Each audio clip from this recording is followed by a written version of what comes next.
जी, यहाँ का नहीं बना हुआ हमारा पासपोर्ट। हम ऐसे पाकिस्तानी नेशनल्स वहाँ से पासपोर्ट अप्लाई करके थ्रू लीगल तरीके से आए थे हम। ठीक है, हम यहाँ पे 17 सालों से, हम 2008 में आए थे, 24/11/2008 में। तो हमने विद इन 15 डेज यहाँ पे आते ही हमने वीज़ा स्टे करवाया था। तो उस टाइम पे स्टेटहुड भी था, ठीक है, तो इनका अपना ये था। तो उसके बाद अचानक से ये जब चीज़ होना समझ नहीं आ रही कैसे करेंगे। हमने वोट भी कास्ट किया, हमारे हर एक डॉक्यूमेंट्स यहाँ के बने, आधार कार्ड है, इलेक्शन कार्ड है, राशन कार्ड है, हमारा डोमिसाइल है मेरी यहाँ की, बाकी सारे डॉक्यूमेंट्स मेरे बने। अब मैं यहाँ से कहाँ जाऊँगा? मेरा 10th भी यहाँ से हुआ है, 12th भी मेरा यहाँ से हुआ है, मेरा बैचलर चल रहा है अभी। पाकिस्तान को लौट रहे लोग जाते जाते मीडिया से अपनी कहानियाँ शेयर कर रहे हैं। किसी ने बताया कि वो कितने सालों से भारत में रह रहा है, तो कोई कह रहा है कि उनके बच्चे पीछे छूट गए। इसी बीच एक युवक ने ऐसी कहानी बताई कि अटारी बॉर्डर से लेकर दिल्ली तक हलचल मच गई। लड़के ने ऐसी बात कही कि सुरक्षा एजेंसी ही नहीं बल्कि चुनाव आयोग का माथा भी ठनक गया।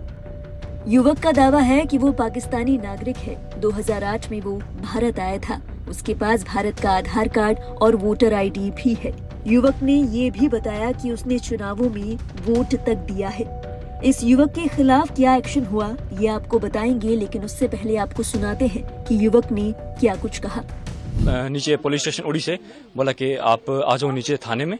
तो हम लोग आगे सीधा, हम लोग वहाँ जी यहाँ का नहीं बना हुआ हमारा पासपोर्ट। हम ऐसे पाकिस्तानी नेशनल्स वहाँ से पासपोर्ट अप्लाई करके थ्रू लीगल तरीके से आए थे हम। ठीक है, हम यहाँ पे 17 सालों से, हम 2008 में आए थे, 24/11/2008 में। तो हमने विद इन 15 डेज यहाँ पे आते ही हमने वीज़ा स्टे करवाया था। तो उस टाइम पे स्टेटहुड भी था, ठीक है, तो इनका अपना ये था। तो उसके बाद अचानक से ये जब चीज़ होना समझ नहीं आ रही कैसे करेंगे। सरकार से मैं यही अपील करूंगा, देखो सबसे पहले तो प्रैक्टिकली होकर सोचा जाए। ठीक है, सबसे पहले ये सरकार से मैं अपील करूंगा कि आप कुछ टाइम की मोहलत दे दें, कुछ हल निकालें, कुछ टाइम की मोहलत दे दें। अब जो फैमिलीज यहाँ पे पिछले 20-30 सालों से रह रही हैं, हमने वोट भी कास्ट किया, हमारे हर एक डॉक्यूमेंट्स यहाँ के बने, आधार कार्ड है, इलेक्शन कार्ड है, राशन कार्ड है, हमारा डोमिसाइल है मेरी यहाँ की, बाकी सारे डॉक्यूमेंट्स मेरे बने। अब मैं यहाँ से कहाँ जाऊँगा? मेरा 10th भी यहाँ से हुआ है, 12th भी मेरा यहाँ से हुआ है, मेरा बैचलर चल रहा है अभी। जो पहलगाम में हुआ तो आप समझते हो वो बुरा हुआ, उसकी वजह से ऑफ कोर्स देखो, सबसे रिलीजन को आप छोड़ दो साइड पे, ठीक है, सबसे पहले हमारे पास ह्यूमैनिटी आती है। इट डजेंट मैटर कि आप किस रिलीजन से बिलोंग करते हो, सबसे पहले ऊपर इंसानियत आती है। ठीक है, तो अगर उस लिहाज से देखा जाए तो it's a very shameful act, it's literally a very shameful act for all of us. ठीक है, तो इसके लिए कोई वर्ड्स नहीं है। ऑफ कोर्स हम सभी कश्मीरी भाई, हम हिंदुस्तानी भाई सारे इस चीज को, इस इंसिडेंट को हम कंडेम करते हैं, हम इसके बिल्कुल खिलाफ हैं। इस युवक का वीडियो जब सोशल मीडिया पर वायरल हुआ तो हड़कंप मच गया। युवक का मामला गृह मंत्रालय तक पहुंच गया। बता दें, युवक ने दावा किया है कि वो पिछले 17 सालों से जम्मू कश्मीर में रह रहा था। युवक ने बताया कि उसकी 10वीं 12वीं की पढ़ाई भी भारत में हुई और अब वो ग्रेजुएशन कर रहा है। युवक ने ये भी बताया कि उसके पास आधार कार्ड और वोटर आईडी जैसे तमाम दस्तावेज हैं और उसने वोट भी डाला है। खबर है कि इस दावे के बाद ओसामा नाम के इस युवक के खिलाफ मामला दर्ज कर लिया गया है। इसके साथ ही चुनाव आयोग भी इस मामले की तहकीकात में जुट गया है कि आखिर एक पाकिस्तानी नागरिक को वोटिंग राइट्स कैसे मिले। खबरों की माने तो जांच में पाया गया है कि ओसामा ने जन प्रतिनिधित्व अधिनियम 1950 और नागरिकता अधिनियम 1955 का उल्लंघन करते हुए उरी विधानसभा क्षेत्र में वोटर के तौर पर खुद को रजिस्टर कराया था। युवक के इस दावे के बाद गृह मंत्रालय भी हरकत में आ गया। गृह मंत्रालय जांच कर रहा है कि ओसामा इतने लंबे समय से भारत में आखिर कैसे रह रहा था। इसी बीच बारामूला के डीईओ सह उपायुक्त मिक शेरपा ने इस मामले में ज्यादा जानकारी दी। उन्होंने कहा, उस व्यक्ति ने मतदाता पंजीकरण के लिए फॉर्म 6 को जमा कराते समय ये घोषणा की थी कि वो भारत का नागरिक है। हमने उसके खिलाफ प्राथमिकी दर्ज की है और विस्तृत जांच की जा रही है। बता दें, ओसामा के खिलाफ मामला दर्ज करने के आदेश दिए गए थे। साथ ही जानकारी मिली है कि अब युवक को पाकिस्तान डिपोर्ट कर दिया गया है।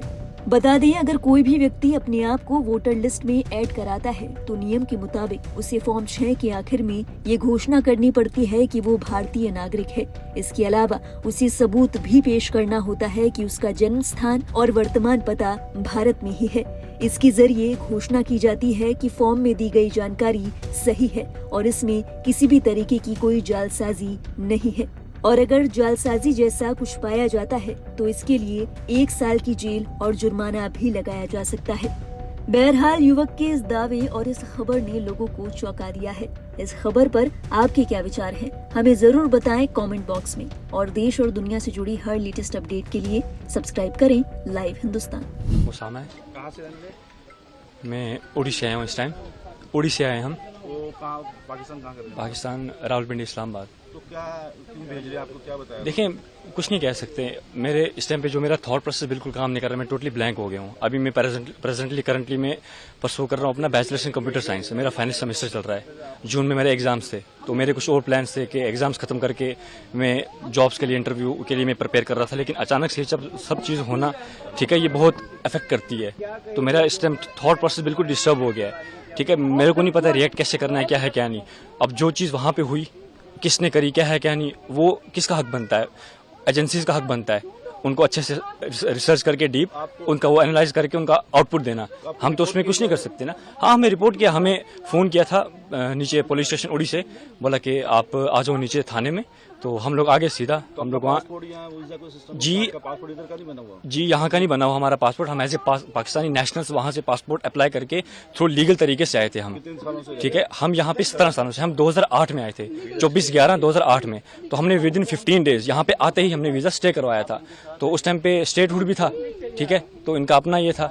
तो उसके बाद अचानक से जब चीज़ होना, समझ नहीं आ रही कैसे करेंगे। सरकार को क्या करना चाहिए? सरकार से मैं यही अपील करूंगा, देखो सबसे पहले तो प्रैक्टिकली होकर सोचा जाए। ठीक है, सबसे पहले ये सरकार से मैं अपील करूंगा कि आप कुछ टाइम की मोहलत दे दें, कुछ हल निकालें, कुछ टाइम की मोहलत दे दें। अब जो फैमिलीज यहाँ पे पिछले 20-30 सालों से रह रही हैं, हमने वोट भी कास्ट किया, हमारे हर एक डॉक्यूमेंट्स यहाँ के बने, आधार कार्ड है, इलेक्शन कार्ड है, राशन कार्ड है, हमारा डोमिसाइल है मेरी यहाँ की, बाकी सारे डॉक्यूमेंट्स मेरे बने। अब मैं यहाँ से कहाँ जाऊँगा?